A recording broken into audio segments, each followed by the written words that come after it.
হাজির হয়ে গেলাম।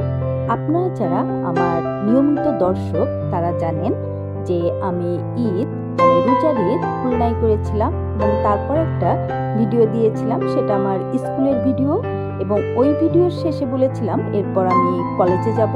হ্যাঁ, আজ এইটাই আমার কলেজের ভিডিও। এই যে আমি কলেজের ভিতরে ঢুকে পড়েছি, ঢুকে একেবারে আপনাদের 180 ডিগ্রিতে দেখিয়ে দিচ্ছি। এটা হচ্ছে কলেজের ভিতর, মেন গেট দিয়ে ঢুকেই সোজা একটা রাস্তার হচ্ছে একটু বাম সাইডে এই যে 75 লেখা দেখলেন, তার মানে 75 বছরের রজত জয়ন্তী উপলক্ষে অনুষ্ঠান হয়েছিল। আর এটা রাস্তার হাতের ডান সাইডে গাব গাছ এবং ওর নিচে একটা ছোট্ট জলাশয়, এটাকে ডোবা বলা যেতে পারে। আর এটা হচ্ছে যে সুপ্রিয় জলধার, এটা কিন্তু আমাদের সময় ছিল না। আর এই যে হোস্টেলটা, এটাও আমাদের সময় ছিল না, তবে এই যে বাম সাইডে যে গ্যারেজটা দেখতেছেন এটা ছিল। আর এই যে রাস্তা দিয়ে হেঁটে যাচ্ছি এটা তখন কিন্তু ছিল না, ছোট্ট 2 ফুটের মতো একটা রাস্তা ছিল। আর এটাই যে মুন্নজান হল হাতের ডান সাইডে দেখলেন, এই হলটা ছিল মানে হোস্টেলটা এটা হচ্ছে, তবে এই গেটটা কিন্তু ছিল না। আর এই যে মাঠ দেখলেন ফাঁকা, বিশাল বড় একটা মাঠ, এটা বড় মাঠেই ছিল, এখানে কোনো গাছ প্লাস এখন যে বাউন্ডারি করা গাছগুলো দেখলেন ওগুলো ছিল না। প্লাস আপনারা দূরে বাম সাইডে যে বিল্ডিংটা দেখলেন ওটাও ছিল না। প্রচণ্ড গরম, রৌদ্রতে কিন্তু কিছুই দেখা যাচ্ছে না। এই যে ছোট্ট একটা রাস্তার ডান সাইডে যে বিল্ডিংটা এটাও আমাদের সময় ছিল না। আর বামের যে দোতলা বিল্ডিংটা দেখলেন ওটা আমাদের সময় তৈরি হচ্ছিল, ওটা হচ্ছে কমার্সের জন্য। আর এই যে হচ্ছে আমাদের সায়েন্সের বিল্ডিং। এই বিল্ডিং এর নিচতলায় হাতের ডান সাইডে আমাদের ফার্স্ট ইয়ারের ক্লাস হতো এবং বাম সাইডে আমাদের কেমিস্ট্রি প্র্যাকটিক্যাল ক্লাস হতো। আর দোতলায় ডান সাইডে ফিজিক্সের প্র্যাকটিক্যাল হতো এবং দোতলার বাম সাইডে জুওলজির প্র্যাকটিক্যাল হতো, জুওলজি বোটানি সব মিলেই হতো। এই যে এটা আমাদের ফার্স্ট ইয়ারের ক্লাসরুম ছিল এবং এখানে ফ্লোরে আমরা পা ঝুলিয়ে বসতাম, তার মানে বুঝতেই পারছেন এখানে কি পরিমাণ মাটি দিয়ে জায়গাটাকে ভরাট করা হয়েছে।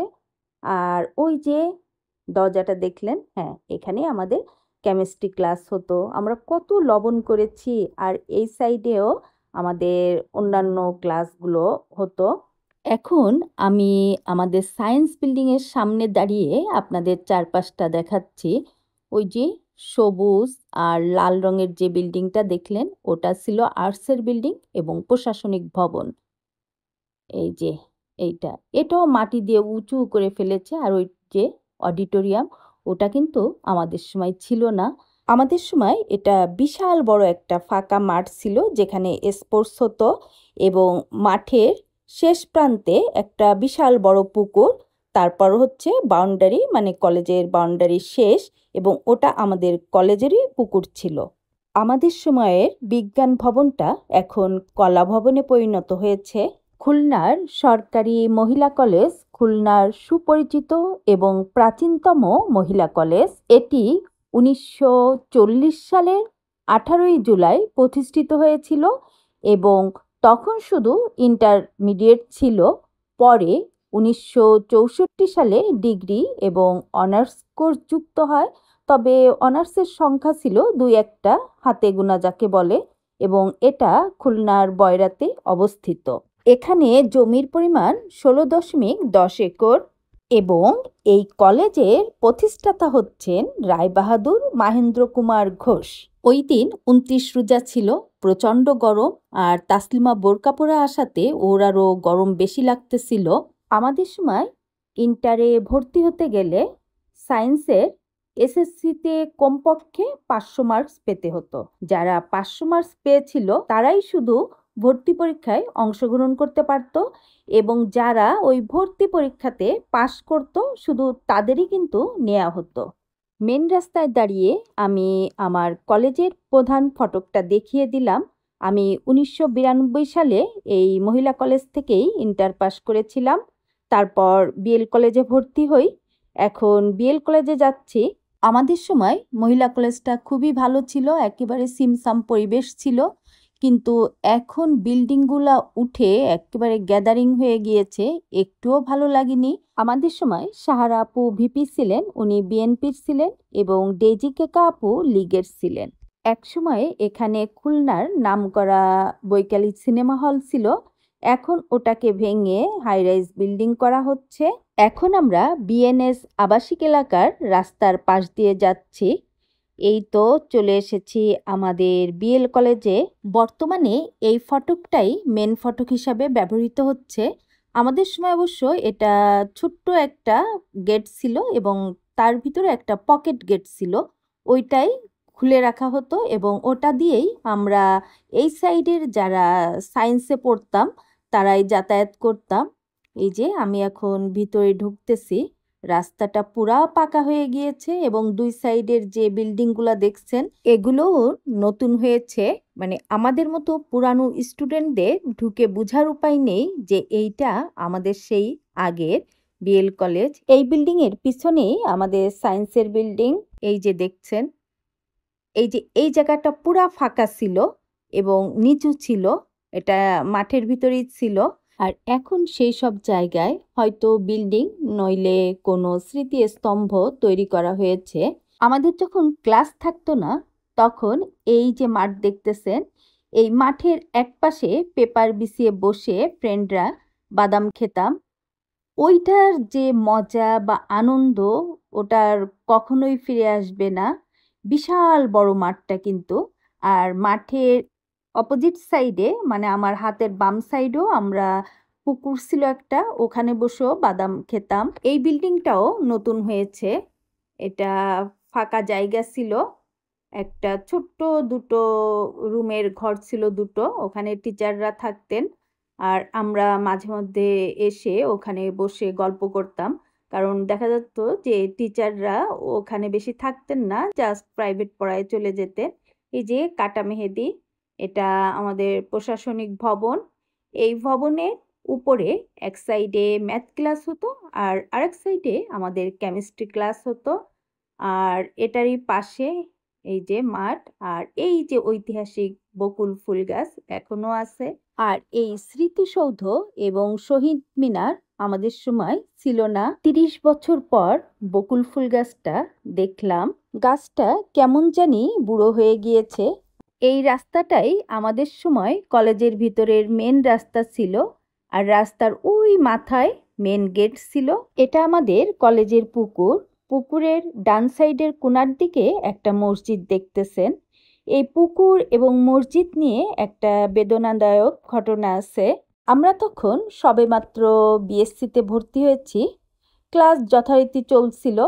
হঠাৎ একদিন ক্লাস হবে না বলল, আমরা তাড়াতাড়ি বাসায় চলে গেলাম। বাসায় চলে যাওয়ার মিনিট 10 পর আমাদের কলেজে ধাওয়া পাল্টা ধাওয়া শুরু হয়ে গেল।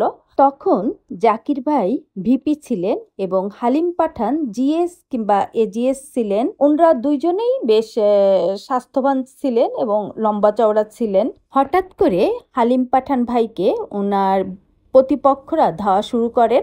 তখন হালিম পাঠান যেয়ে পুকুরে পড়েন এবং তখন কিন্তু পুকুরে এত পানি ছিল না। পরে পুকুর থেকে উঠে এসে উনি মসজিদের বারান্দায় শুয়ে পড়েন এবং তখন ওনার বিপরীত যে পক্ষের লোকজন ওনারা ওনাকে ধরে বলে যে অনেক দিন তো শেভ করিসনি, তাই বলে ওনার গলায় একটা পোজ দেয়। অনেক দিন শেভ করিসনি মানে ওনার মুখে কুচা কুচা দাড়ি ছিল, সেই জন্য বলেছিল।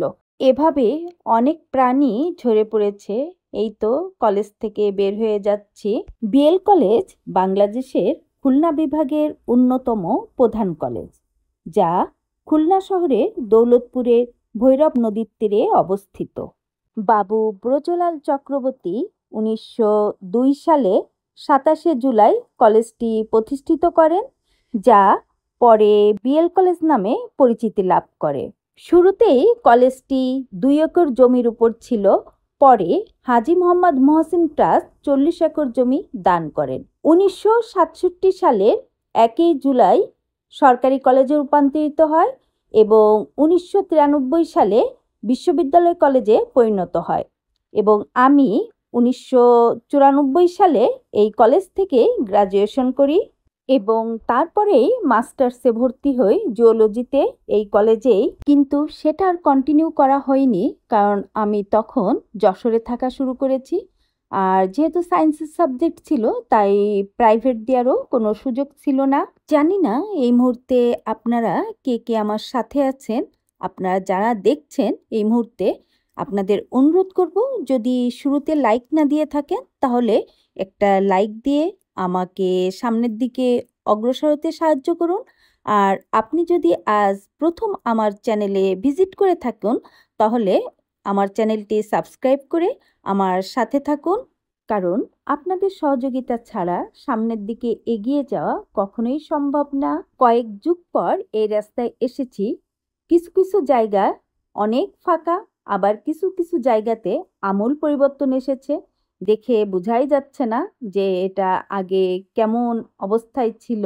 তবে বেশিরভাগ জায়গাতেই রাস্তা খুবই সুন্দর হয়েছে। যেমন এইখানের রাস্তাটা অনেক নিচু ছিল, এখন বেশ উঁচু আর টান টান অবস্থায় আছে।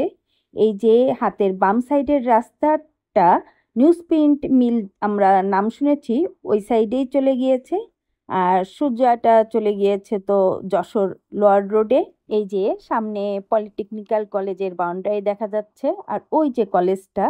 আর আমরাও চলে এসেছি আমাদের বাসার রাস্তার কাছে, সামনেই চেকপোস্টের রাস্তা। এই 10তলা বিল্ডিংটাও নতুন হয়েছে। এখানে আগে দোতলা ছোট্ট একটা বিল্ডিং ছিল, আজ সেখানে হাই রাইজ বিল্ডিং। আমরা যখন ছোট ছিলাম তখন এই পবিত্র ডেয়ারির মিষ্টি খুবই নামকরা ছিল, এখনও নামকরা।